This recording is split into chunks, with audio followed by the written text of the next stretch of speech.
咁隨住氣候變化啦、能源轉型，亦都有 AI 嘅出現啦。咁啊，正正改變緊大家嘅生活。咁我哋一直咧以時並進，繼續創新同埋用科技去推動我哋 ESG 嘅可持續發展。咁就好似今年上半年啦，我哋推行咗數碼轉型，成功咁樣咧去提高我哋嘅營運效率，營運嘅靈活性，強化咗我哋嘅資產管理。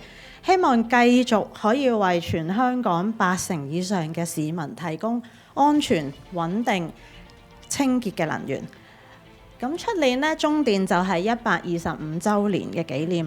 咁我哋會繼續堅守我哋嘅氣候願景2050入邊嘅減碳目標，希望積極可以推動清潔嘅能源發展啦，亦都加強對氣候變化嘅能力。